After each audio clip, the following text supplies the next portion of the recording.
number 1 is 405 degrees. Identify the angle and find its coterminal angle. First, we have 405 degrees. To find the reference angle, first, we need to know in which quadrant this angle lies. If i-illustrate natin yung 405 degrees, maglalay siya sa quadrant 1 kasi yung 405 degrees is more than 360. So, umikot na ng isang buong 360 degrees at naglies na siya dun sa quadrant 1. Para naman makuha yung reference angle natin, minus lang natin siya sa 360 degrees. So, 405 degrees minus 360 degrees is equals to 45 degrees. So, ayun yung reference angle natin, 45 degrees. After finding the reference angle, now use the SOHCAHTOA method. To recall, SO means sine equals opposite over hypotenuse. Ka means cos equals adjacent over hypotenuse. TOA means tan is equals to adjacent over opposite. And CHO-SIA-CAO is the vice versa of the three. We use this to get the exact value of sine, cosine, tangent, and etc. using our special angles. But before we proceed, first, we should know the value of opposite, adjacent, and hypotenuse. If our angle is 45 degrees, ang value lagi ng opposite at adjacent is square root of 2 over 2. Tapos sa hypotenuse naman is always 1. So let's proceed to SOHCAHTOA. In sine 405 degrees, the value is opposite over hypotenuse. So, ang value ng opposite natin is square root of 2 over 2 and the hypotenuse is 1. So, i-substitute lang natin square root of 2 over 2 and 1. Kaya tayo nagkaroon ng 1 dito para both sila na fraction, para balance sila. And kasi ang value ng hypotenuse is whole number, lagyan lang natin siya ng 1 para pares na silang fraction. So, square root of 2 multiplied by 1 is square root of 2. Then, 2 times 1 is 2. So, the value in sine is square root of 2 over 2. Sa cosine 405 degrees naman, adjacent over hypotenuse. Ang value ng adjacent natin is square root of 2 over 2, tapos the hypotenuse is 1. So, substitute lang natin yung value ng adjacent and hypotenuse. So, ang makukuha natin sa sagot is square root of 2 multiplied by 1 is square root of 2. 2 times 1 is 2. Sa TOA naman, or tan 405 degrees, it adjacent over opposite. Ang value ng dalawa na ito is square root of 2 over 2. So, substitute lang natin sila. Then, multiply in square root of 2 multiplied by 2. Instead of multiplying, we can cancel out. We can cancel out the denominator, yung 2. Then, ang matitira ngayon is yung square root of 2 over square root of 2. Pwede natin i-cancel out yung square root. So, ang matitira is 2. So, 2 over 2 is equals to 1. Now, let's proceed in cosecant. Cosecant is hypotenuse over opposite. So, i-substitute lang natin yung value nila. Yung hypotenuse is 1, tapos yung opposite, ang value natin is square root of 2 over 2. So, pwede naman, kung ano yung sagot sa sine, i-reciprocal lang natin. So, 2 over square root of 2. Since ang denominator natin is square root of 2, kailangan natin siya i-rationalize. So, i-rationalize or i-multiply natin siya both in square root of 2.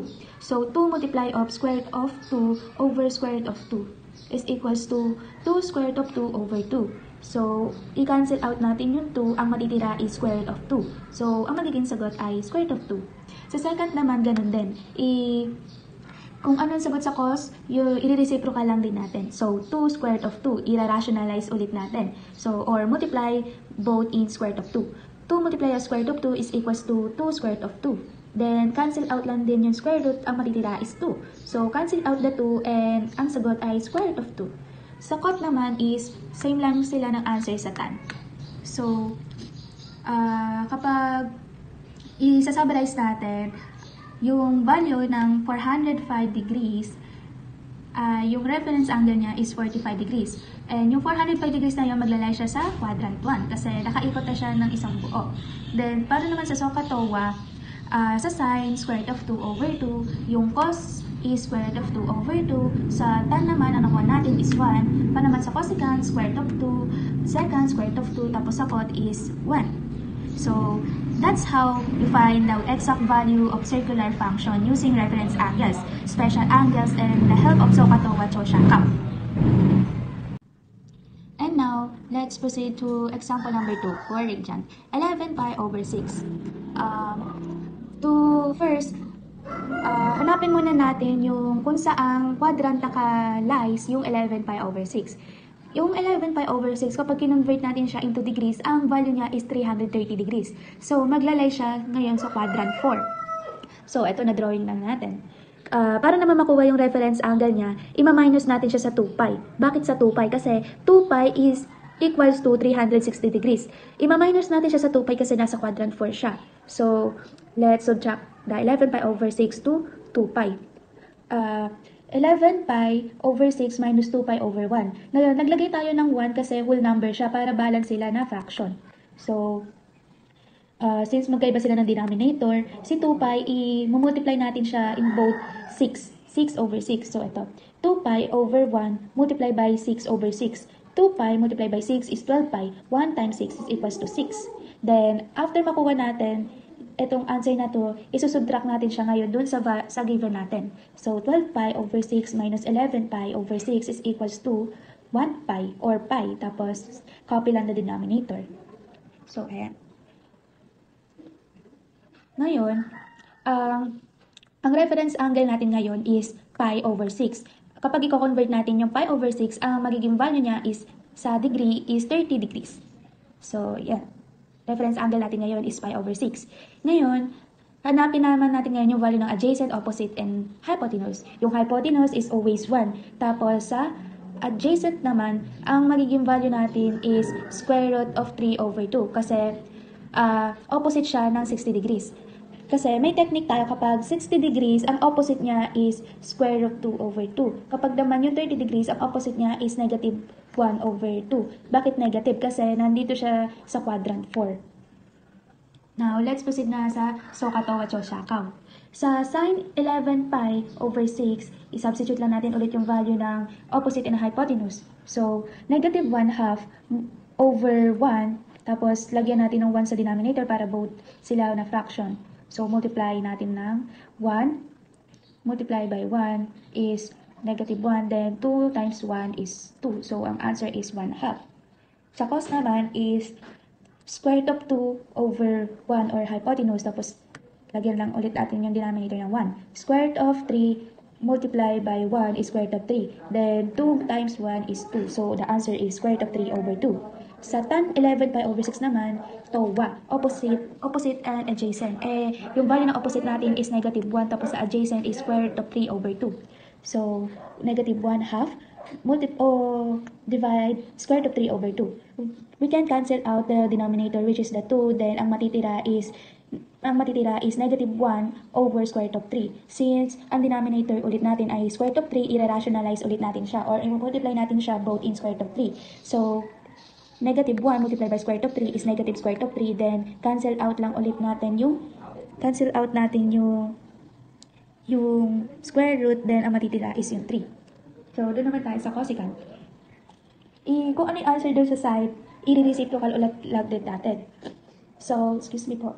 So, ang answer natin sa side is 1/2. Kapag i-reciprocal natin, ang magiging sagot is negative 2 over 1. Or pwede naman na negative 2 na lang.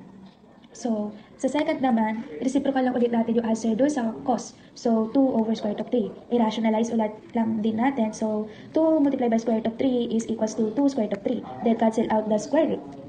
Cancel out lang natin yung square root. Then, ang magiging answer is 3.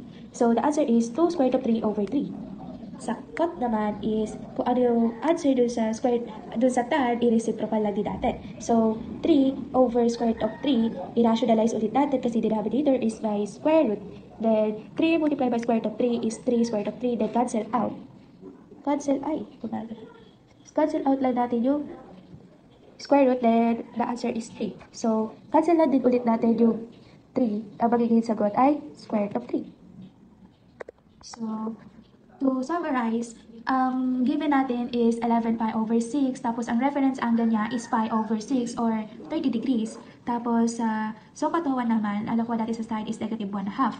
Sa cos naman is square root 3 over 2. Sa tan naman is negative square root of 3 over 3. Then sa cosecant naman is negative 2. Sa secant is 2 square root of 3. Tapos 2 square root of 3 over 3. Then sa cot is square root of 3.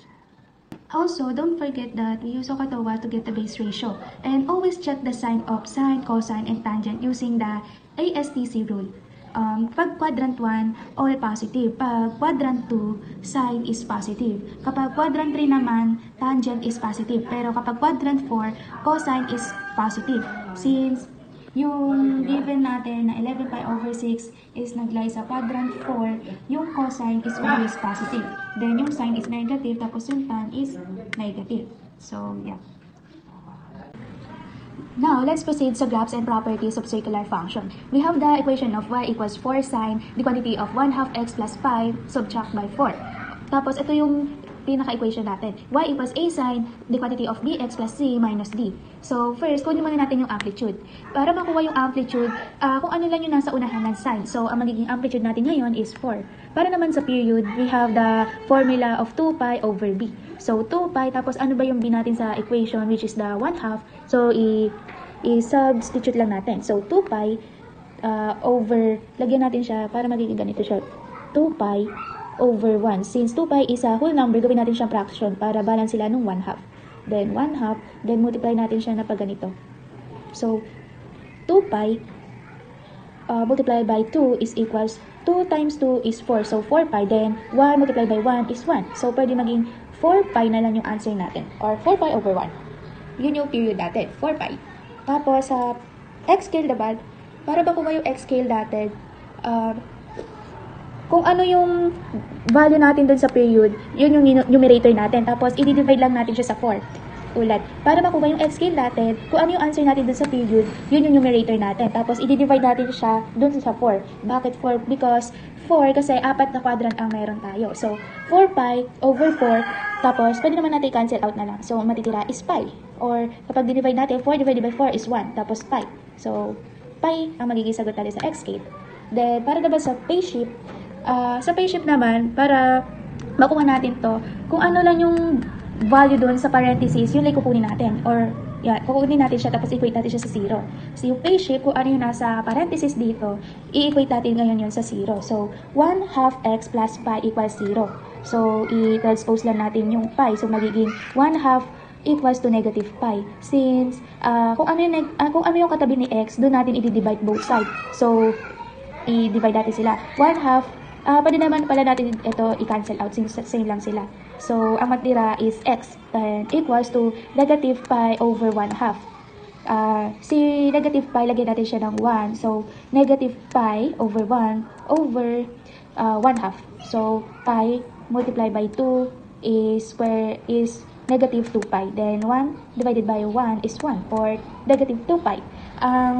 Start natin is left. Pag ganun yung, kapag nag-graph tayo, nasa left tayo, magi-start pag ganun. Nasa left tayo mauna. Then, sa vertical shift naman, kung ano yung value ng d natin, since d, yung d natin, value ng d natin sa equation is negative 4. So, ang vertical shift natin is 4, tapos pababa, since negative na siya. Then, sa domain and range naman. Sa domain and range, kapag sine, all x is given, or kasama lahat ng x. Dahil sa range naman, sa domain parang infinite na siya, kaya all x. Tapos sa range naman, meron tayong formula na sinusunod. Or like d minus a, then d plus a. So, yung value ng d natin is 4, or negative 4. Yan. Dahil sa a naman natin is 4. Negative siya kasi negative yun dito. So, copy lang natin. So, negative, then negative 4 plus negative 4 is negative 8. Then, dito naman sa d plus a, ang d natin is negative 4, tapos yung a natin is positive. So, positive 8. So, 4. So, negative 4 plus 4 is equals to 0. So, ang range natin is negative 8, 0. So, yan. Pag nakuha na natin lahat yan, yung amplitude, period, x scale, phase shift, vertical shift, tapos domain and range, pwede na tayo mag-graph. So, let's proceed to graphing. And now, let's proceed into graphing. So, una, gawa muna tayong number lines. Yung mga number lines na ito, yung mga pi, 2 pi, 3 pi, nakuha natin siya sa X-scale. Para makuha natin siya, plus lang natin. So, yung value natin sa X-scale is pi. So, pi plus pi is 2 pi. 2 pi plus pi is 3 pi and so on. Then, yung mga nakuha naman natin dun sa amplitude, vertical shape, and phase shape, i-plot natin siya dito sa number line and gawin natin siya ng broken lines. Sa amplitude, ang nakuha natin is 4 pi, so naglagay tayo dyan ng broken lines. Sa phase shape naman, ang value kanina is negative pi, so gumawa din tayo ng broken lines. Sa vertical shape din, naglagay tayo ng broken lines and yung value niya is negative 4 pi. So, let's start into plotting. Since may intersection dito, which is yung phase shape and vertical shape, dito tayo magi-start. So, ayan, may dot dito. Then, sabi kanina dun sa period natin, or yung period natin is value is 4, then yung value niya nga is 4, so magbibilang tayo. So, 1, 2, 3, 4. So, hanggang dito, 4 yung interval niya or yung period. So, hanggang dito yung first complete cycle or first full complete cycle. So, dito tayo magtatapos ng first cycle. Tapos, 1, 2, 3, 4. Ito naman yung second cycle natin. So, kung dito yung first cycle natin, dapat per number may mga dots. Dito, so aangat tayo, lalagay tayong dots dito. Then, sa next naman is dito, sa 0, datapat yung dot natin. So, then, sa next number naman is dito sa pi and negative 8 pi dito. Then, sa 2 pi naman, maglalagay din tayo ng dot. Then, sa next naman sa 3 pi, yan, lagay din ng dot. Per number, sunod-sunod lagyan natin ng dot dito din. Dito. Then, sa 5 pi, dito. Then, 6 pi, dito. So, 6 pi, yung last cycle natin. So, ayan. So, yung mga coordinates natin na plot dun sa graph natin is yung point 1 is yung negative 2 pi, and negative 4. Then, the second point is yung negative pi and 0. Tapos, yung third point is yung 0 and yung negative 4. Sa point 4 naman is yung pi and negative 8. Then, sa point 5 naman, point 5, is yung 2 pi and negative 4. This is the 5 key points that we need to plot to draw one complete cycle of the graph. Ganon din sa second cycle. Yung ano natin is yung 3 pi and 0, sa negative 4 pi and 4 pi and negative 8 pi and 5 pi and 6 pi and negative 4 pi. Yun yung mga key points para makakomplete tayo ng second cycle. So, that's all. And now, let's proceed into second sample, which is the cosine. So, y is equals to 4 cos the quantity of 1/2 x plus pi minus 4. So, now, kunin natin ngayon yung amplitude. Alam naman natin, para makuha yung amplitude, kunin na natin yun sa unahan ng cos. So, kung ang katabi ng cos is 4, yun yung amplitude natin, yun yung absolute value ng amplitude. So, sa period naman, meron tayong sinusunod na formula which is the 2 pi over b. So, 2 pi, ang value ng b natin sa equation is 1/2. So, i-substitute lang natin. So, 2 pi over 1 divided by 1/2 is equals to 4 pi. Paano nakuha 4 pi? 2 pi multiplied by 2 is 4 pi, then 1 times 1 is 1. So, pwede natin isulat na 4 pi na lang imbes na 4 pi over 1. So, sa phase shift naman, kukunin natin yung phase shift dito sa naka-parenthesis lang. Kunin natin yung value na nasa parenthesis, then equate natin siya into 0. So, 1/2 x plus pi is equals to 0. Then, transpose natin yung pi sa kabila. So, 1/2 x is equals to negative pi. Then, i-divide natin siya both side into 1/2. So, cancel out the parehas na 1/2. So, matitira na lang is si x. Then, negative pi divided by 1/2. So, negative pi times 2 is equals to 2 pi. So, 1 times 1 is equals to 1. Pero, pwede natin siya isulat na lang ng negative 2 pi. Next is the vertical shift. Para naman makuha yung vertical shift, tingnan lang natin siya dito sa equation natin. Kasi sa D, ang vertical shift, kukunin lang natin siya sa equation na D. Yung D natin is negative 4. So, vertical shift natin is negative 4 tapos pababa. Then, sa x-scale, ang x-scale natin is, para makuha natin yung x-scale, kunin natin yung nakuha nating value dun sa period, which is yung 4 pi. Then, divide natin siya sa 4. So, cancel out the 4, then ang makuha natin is si pi. So, x-scale natin is pi. Then, sa domain and range, yung domain natin is always all x or negative infinity and positive infinity. Sa range naman, gamitin lang natin yung formula na to. So, yung d natin is negative 4. So, substitute natin. Then, yung a natin is 4. Pero yung nandito sa formula is negative a. So, gagawin natin negative yung a natin. Then, yung d natin is negative 4. Tapos, dito positive yung a. So, gagawin natin positive din. So, negative 4 plus negative 4 is equals to negative 8. Then, negative 4 plus 4 is equals to 0. So, ang range natin is negative 8, 0. So, yan. Now, let's proceed sa graphing. Hindi na ba yan? Ngayon, gawa tayo na number line. Then, yung mga numbers ulit natin sa number line, kunin lang natin siya sa x-scale. Ang x-scale natin is pi. So, yan yung lalagay natin sa number line. So, pi plus pi is equals to 2pi. 2pi plus pi is equals 3pi and so on.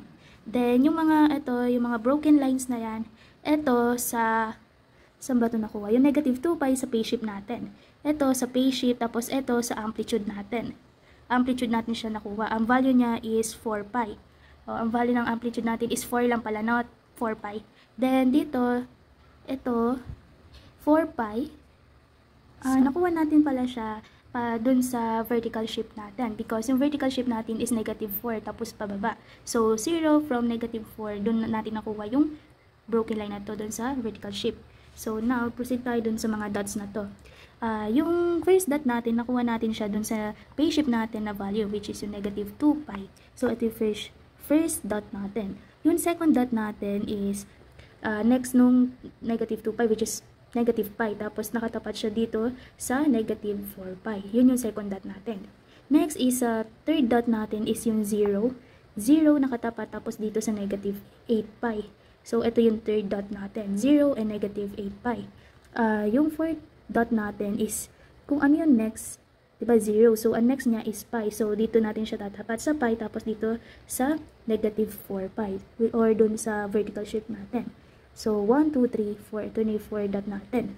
Then, sa 5 is, anong next ni pi is 2pi. So, dito natin lalagay yung dot natin sa 2pi and 0. So, ito yung first cycle natin. So, graph lang natin. Ayan. So, ayan. Ito yung first cycle natin. Bilangin natin. 1, 2, 3, 4. 4 dapat to kasi 4 yung period natin. 4 pa yung period natin. Yun yung interval o yung layo o pagitan nila. So, 1, negative pi, 0, pi, and negative 2pi. Ulit, negative pi, 0, pi, and 2pi. Yun yung first cycle natin. Next is, sa second cycle naman, next ng 2pi and 0 is doon naman sa 3pi. Tapos, yung dot na, ilang dot to? 2, 3. Sa pang-anim na dot naman, nakatapat siya sa 3pi and doon sa 4pi. Then, next is, diba, 3pi. Tapos, dapat yung next dot nakatapat sa 4pi tapos doon sa negative 8pi. Then, next, sa 5pi. Tapos, sa negative 4pi. Then, sa 6pi, yun na yung last dot. So, connect natin. So, yan. Ito yung second cycle natin. Yung point natin sa second cycle is 2pi and 0, 3pi and negative 4pi, 4pi and negative 8pi, 5pi and negative 4pi, and 6pi and 0. So, yan yung graph natin sa cosine. Yan.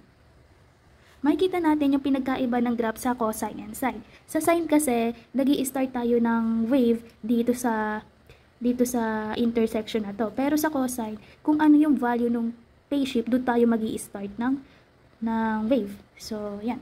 That's all. 다음에 또 만나요 우리 모두